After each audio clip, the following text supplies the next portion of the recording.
Okay, so now we're talking about, is Guild Wars 2 Secrets of the Obscure worth it? Or was it worth the money that you'd spend versus the other expansions and everything else that comes along with the DLC for this game? So in short, yes, but maybe not for the reasons that you would expect. No! Personally, there's a lot of things that would make me really enjoy this expansion, and a lot of things that I liked, especially as a veteran, but maybe perhaps for a new player, it wasn't what they were looking for. And I'm going to cover each bit of this as I go through, and I'm going to do it without any spoilers, so here we go. Okay, so first, without a doubt, in my opinion, the best feature of this expansion was actually the story. I thoroughly enjoyed this story.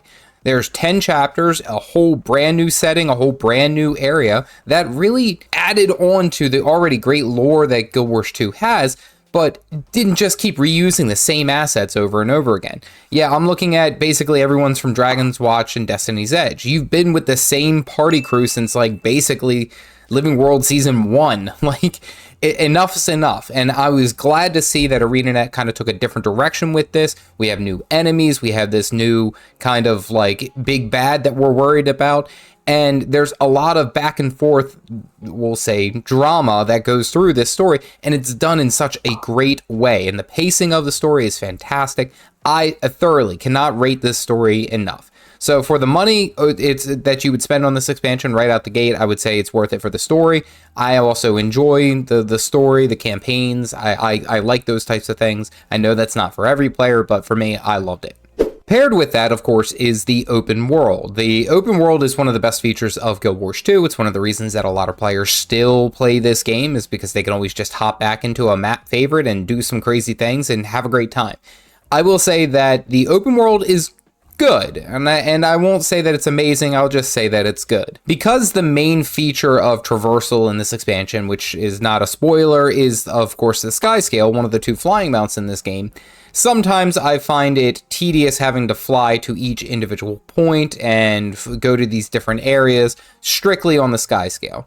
Now, I'm not saying that I would rather just hop on a Raptor or any of the other mounts to get to where I gotta go. It's just, sometimes it feels a little clunky, and this is just, again, my opinion. Having said that, the map metas that are for this expansion are actually really good. I actually really like them, and we're seeing a lot of players come back and do these map metas specifically. I personally enjoy the way that metas just bring the community together. But then even for some of the new features, which I'll cover here in a minute, specifically the rift hunting, lots of players just show up randomly to help you out with your rift. I mean, that's actually really cool, and it's something that I think does the community a lot of justice, is because bringing players together, that's kind of what the game is supposed to do, and this is what this community is known for. Let's bring people together and do things. Which leads me to the next point, the next, we'll kind of say, feature of the Secrets of the Obscure expansion, which is the rift hunting. Now, rift hunting is something that I thoroughly enjoy. I think it's a lot of fun, especially because it's like you're always constantly on these different hunts, and even after a while, like, you'll be able to go ahead and do them in all these other different zones aside from the Secrets of the Obscure specific zones. So now you're able to kind of like visit old maps and still look for these rifts as you're going through. That's pretty cool. I like that. I like that there's a reason to keep going back to other older maps, and the rift hunting does a great job. And for the most part, I should say, tier 1s, tier 2s, you might run into some trouble. For the most part, you could do the rifts completely solo and have no problem. I mean, technically you could do like the tier 2 or tier 3 if you're like Godsend, but that ain't me. And then on top of that, the rewards you get out of there, they're actually very fruitful for your time. So it isn't like you're just going and doing this and not getting a reward from it. No, you absolutely are getting a reward from spending your time doing these rifts. So I highly recommend. Now, kind of going back to that whole idea of the sky scale. Now, don't get me wrong, like, I like that this new sky scale method is supposedly faster. It's a lot less tedious.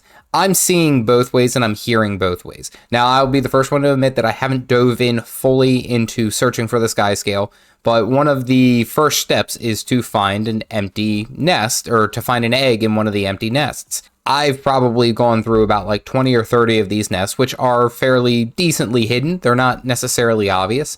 And I haven't found a thing. I haven't found, you know, a single egg. I've heard players doing more. I've heard players doing less in finding their nest. So I will say that that part seems tedious. And one of the key features that was like promoted for this expansion was the streamlined method for the sky scale. And I get you can work on the masteries. You can fly in Secrets of the Obscure in the expansion using a rental. Like, I get that, so you're not necessarily inhibited. It kind of feels like the rug was swept out a little bit, especially with the sky scale, because a lot of players were really excited just to be able to do the smaller, quicker collection and be good. Come to find out that a lot of it is, well, at least the first start of it is just RNG based. I kind of marked this a little bit tedious. Another feature that was added in the Secrets of the Obscure expansion was the Weaponmaster. So Weaponmaster essentially is all the elite specializations that you have on your account. So for example, if you had the Heart of Thorns expansion, your Reaper's Greatsword can now be used by a core Necromancer, and basically every expansion that you have, all of the elite specialization, all their unique weapons are made across the board.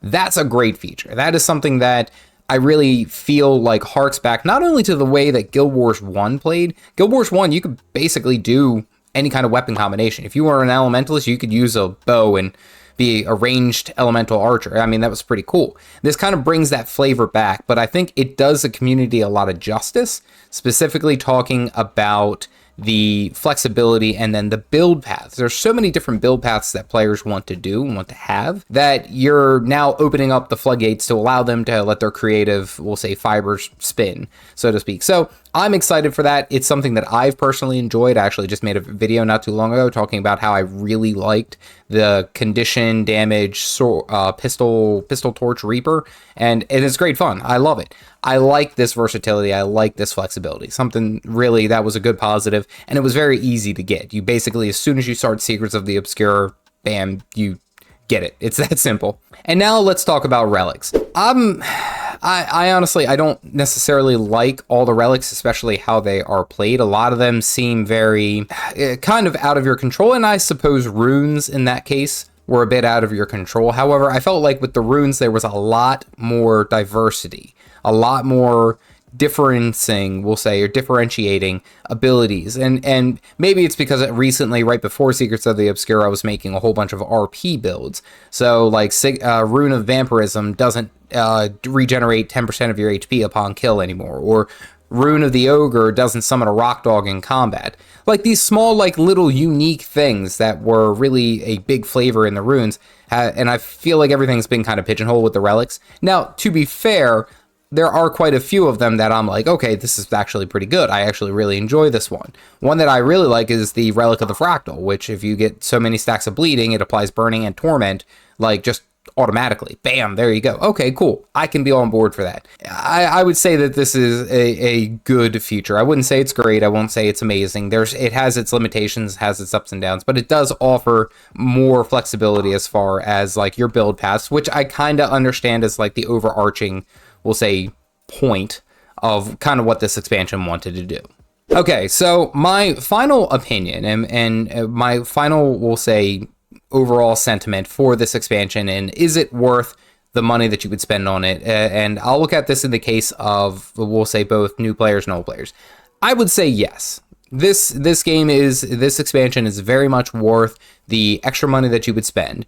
And not only because it is adding some really cool features between the Weaponmaster, you know, like the relics and everything else that goes along with it, not only just because of that, but I feel that it is taking a step in a new direction. Guild Wars 2 has been around for a while. Guild Wars 2 is, I think, on its like 11th anniversary, back in August. So it's been around for a while. A lot of players have dipped their toes into it and kind of gotten this sentiment. We've done nothing but dragons for the past, like, up until this expansion. I'm tired of this, Grandpa. That's too damn bad! Everything has been related to dragons. So now it's kind of a step in a new direction, which I think is amazing. I think is a great step for this game and a great way to move forward with this game, specifically because it's adding something new. And as I've highlighted before, the between the Weaponmaster and the Rift Hunting, those are different things that I feel like add just new elements to the game. Because not a lot of the core game has changed, neither are really any of the expansions. They still have their merit, and there's still a mess to do in each one of those expansions. There's always something to be doing or being done in this game. And I like that this is adding a new flavor and adding a new reason to go back and to do all these other different, we'll say, maps that you may have already done over with.